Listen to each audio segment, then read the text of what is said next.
Tumechoka na kuibiwa jamani, huu mtasa umekuwa too much kuibiwa. Asante.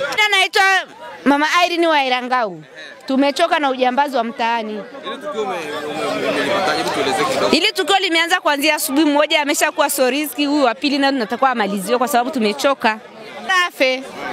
Maana tumechoka, akipona tutazidi kuteseka hivi hivi. Nataka ipate fundisho kwa wengine.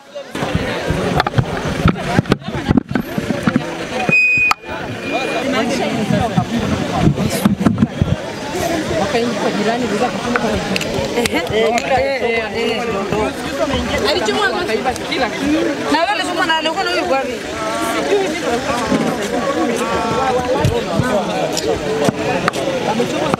Na barabara yake. Huyu akawa anakimbia na kukamatiwa. Amekimbia akaingia ndani kwa mtu akarusha ukuta akakaa ndani kwa mtu. Kwa hiyo yule mtu anapojiandaa labda anatoka ndo anatoka sasa na mama sasa. Nilikuwa na wale walioenda.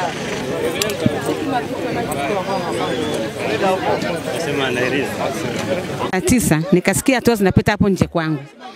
Nikaamka nikaangachungulia dirishani. Nikaona vijana watoyo wanakimbizana na huyu. Akaja akangukia pembeni ya jirani yangu na matofali. Nikaa nimesimama tu dirishani nachungulia. Akaanguka kaza kumpiga. Watu wakapiga makelele wakatoka. Kutoka watu wakaanza kumpiga, wakampiga. Akasema sio mimi, kuna wenzangu anajitetea. Wamempiga lakini wakaenda kuchukua pikipiki yake, ilikuwa iko hapo bondeni, wakaichukua wakaileta mpaka hapo kwenye eneo la tukio, wakaichoma moto ile pikipiki yake.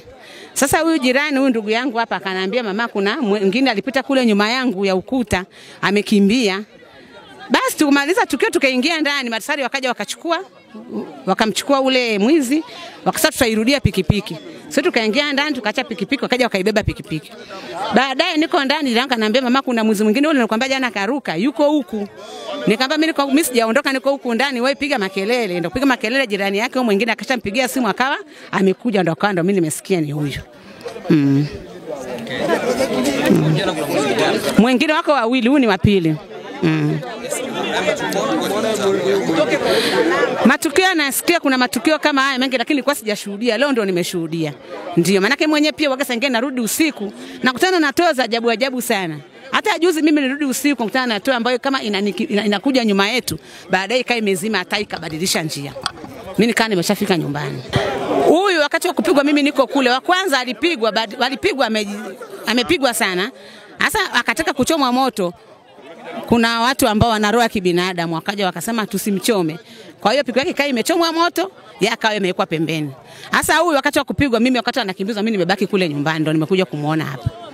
Kama mama. Vijana wadogo mimi naomba tu wafanye kazi. Maana yake sasa hebu angalia sasa hivi tuseme ndo anakufa au yule mwingine kashafariki, siwezi kujua. Sasa wanatutesa. Wamama kama sasa hivi tunafanya kazi, sasa unarudi usiku, unatoka na viela vyako asubuhi unaenda sokoni, unanyang'anywa. Watoto wa shule wanakimbizwa huko barabarani na hawa wakikosa mtu kumpora hapo anakimbizwa watoto wa shule asubuhi kwenda kutunani. Kwa kweli tunateseka. Yaani hawa vijana sasa hivi wanatakiwa tunatoa rai kwanza wafanye kazi. Mbona kazi zipo? Kaya hizo sio kazi. Matokeo ndio huyu anakufa, mzazi wake anapata hasara au ndugu zake. Mimi ninavyohisi na hizo wanapenda sana vitu vizuri. Alafu kufanya kazi. Wengi sasa hivi ni wavivu. Wanataka raha lakini hawafanyi kazi. Ndio hiyo shida. Kwa majina naitwa Lea Macmillian, ni mkazi wa Murieti. Jana tukio lilivotokea wakati mwenzake alikuwa ameshakamatwa na kuchomwa moto, yeye akakimbilia ndani kwangu. Kuna rumu ambazo hazijaisha. Sasa si wakati tunaenda kuangalia ile tukio, yeye akawa amelala kwenye zile rumu. Asubuhi wakati nimeamka sana nigongea mlango, nimfungulie geti, maana nilikuwa nimefunga geti na funguo kabisa.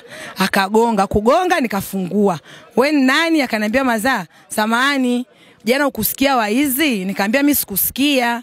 Nikamwambia kwani wewe umetoka wapi huku kwangu? Akaniambia samahani mama, nilikuwa namkimbiza mwizi jana, lakini nikajikuta nimedondokea huku kwako.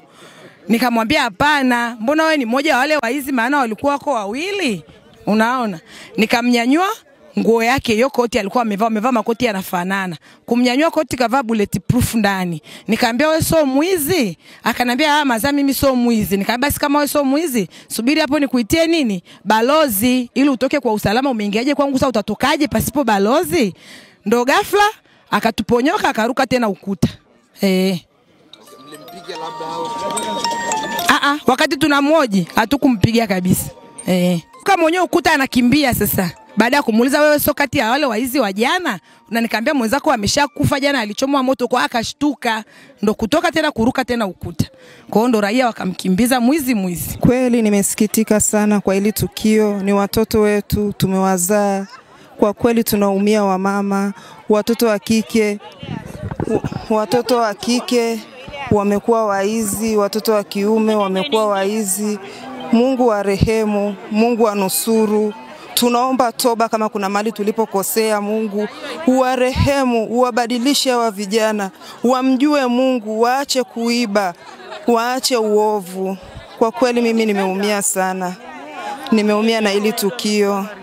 Kama mzazi nina watoto hata mimi.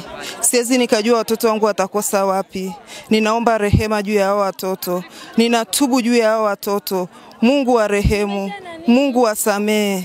Kwa kweli nimeguswa na nimeumia. Japokuwa wanatuzuru, lakini ukiwa kama mzazi huwezi kufurahia kitendo kama hichi. Hajastirika, huyo alidumbukia kwenye ukuta wa jirani ambao nyumba inajengwa. Asa alivyodumbukia saizi anamwambia naomba unifungulie, mimi ni mmoja kati ya wale waizi tulokuwa usiku. Asa jirani naye akashtuka, mwizi inakuaje yuko hapa na yuko kwangu? Ina maana tayari mazingira ya nyumbani kwangu anayajua. Sasa naye ndo akaita majirani wakaja. Kuja ndo watu wakapiga ukunga. Waanza kukimbia, tunashukuru sana mafundi wa ujenzi wanaojenga huku. Mafundi ndo walokimbia naye. Paka mahali unakoona alikofikia hapa. Kwa hiyo mafundi ndo wamekimbia naye na kumshika na kuanza kumpa kipigo. Maana mafundi tayari saizi ni mchana wameshaingia kazini. Kwa hiyo tunaomba serikali ya eneo hili chonde wawe na ushirikiano. Maana ukimuuliza mwenyekiti anakwambia haelewi tukio la saa 10 usiku. Wakati wananchi wote wamelala nje unavyoona. Ukimuuliza balozi anakwambia yeye nilikuwepo. Polisi wakija wanahoji kwamba balozi yuko wapi, mwenyekiti yuko wapi. Wanauliza, hawa nyie mnaishije eneo hili? Kwa nini watu wasichangamane wakafanya kazi kwa pamoja? Tunaomba waache kama kuna sintofahamu zao, waache wafanye kazi kwa pamoja. Ndicho tunachokiomba sisi ili sisi tuwe salama. Angusha kipigo cha kutosha. Tunaona wanaume ni wamama wamezaa, tuna uchungu wa kukaa leba, lakini wamama wana hasira kuibiwa. Walikuwa na panga jepesi la kutengeneza. Hiyo saa 10 tayari lina damu, ina maana kwamba limeshamkata mtu kule shule ya Murieti uwanjani. Kwa hiyo ni jambo la kutishia, ndio maana naona watu wana hasira. Walitaka kumchoma moto na mwenyekiti akasema acheni. Mimi naitwa Mr. Mongi, ni mkazi wa Erangau. Ni kwamba hii njia imekuwa na wizi mwingi sana. Hivi makati tena walimpiga dada mmoja panga la mkono. Leo tena ndo walikuwa na mshenyeta mtu panga hapo dampo, wamekimbizwa. Ndio huyo ameshikwa sasa hivi hapa. Kwa hivyo huku tunapata mateso sana ya hao waizi hao. Wakikushika wanakukata panga, wanakujeruhi, wanakuachia maumivu. Kumbe ndio hawa bwana. Walimkata dada mmoja hapa juzi panga la mkono. Na hata alikuwa na hela kusema anaweza kuchukua, ni uhuni tu. Kwa sababu kama umeshamkuta mtu hana pesa na simu na mkata ya nini sasa? Ndio, lakini 40 yao 40 imefika. Mwenyezi Mungu naye anajibu machozi ya watu na damu za watu. Hakuna damu ya mtu inaenda hivi. Ila cha msingi, kijana mwenye nguvu kama yule angepambana wala asingempata kile. Kwa sababu sasa unakuta ni mtu umemwacha mke wako, anaja kusikia umekuja kuiba, unapigwa kiasi si fezea. Lakini angepambana hata na zege na nini, maisha yangeendelea ndugu yangu. Ila ndugu mwandishi wa habari, huku changamoto ni nyingi. Na wanapita kwenye hizi kwa sababu unajua kwanza barabara yetu kwanza ni mbaya. Ukimkimbiza unaweza usimshike nini. Kwa hiyo changamoto ni nyingi.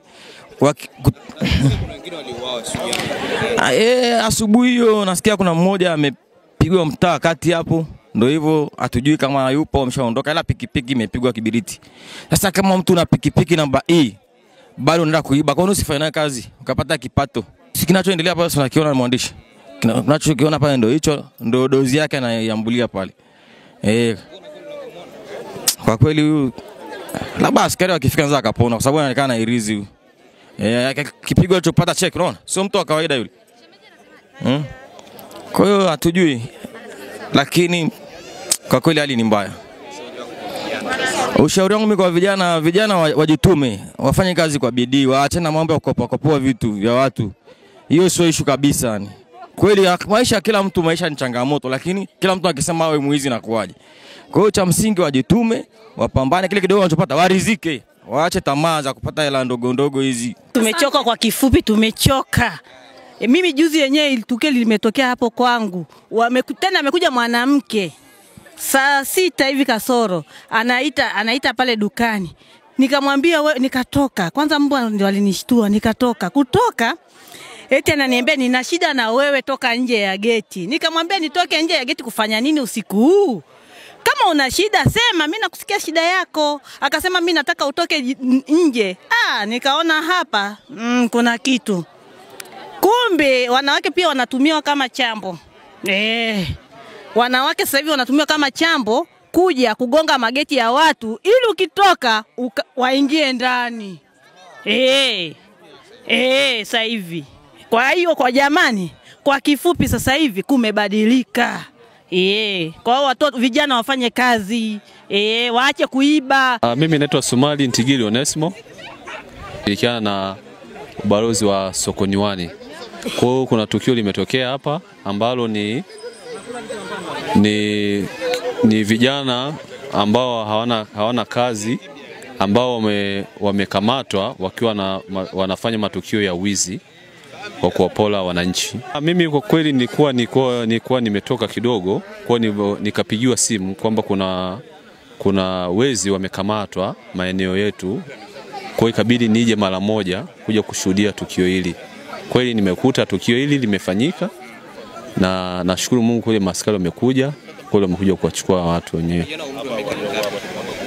Kwa makadirio ni kijana kama umri wa miaka 20, 24. Hapana, sijafika kujua jina. Ila kwa tetesi wanasema kwamba ni mtu ambaye anaishi mmoja anaishi Ngusero na mwingine anaishi Sombetini.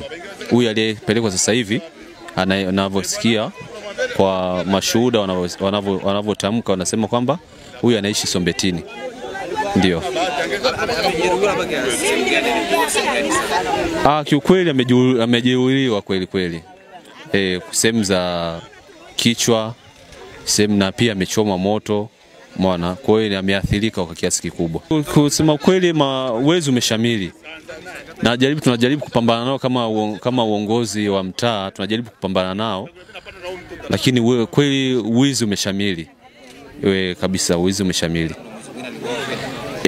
Navyosadikika kwamba kuna saa 11 kweli kuna mwingine tena alikuja alipigwa kweli kama hivi alipopigwa. Huyu alikuwa ni wa pili. Ile bullet manaki ni kujilinda, manaki kwamba mwizi na mwenye pia anajilinda, kwamba anafanya matukio yenye mwenye akiwa anajihami. Umeona? Kwa hiyo ni mtu ambaye ni mzoefu, mpaka wewe kitendo cha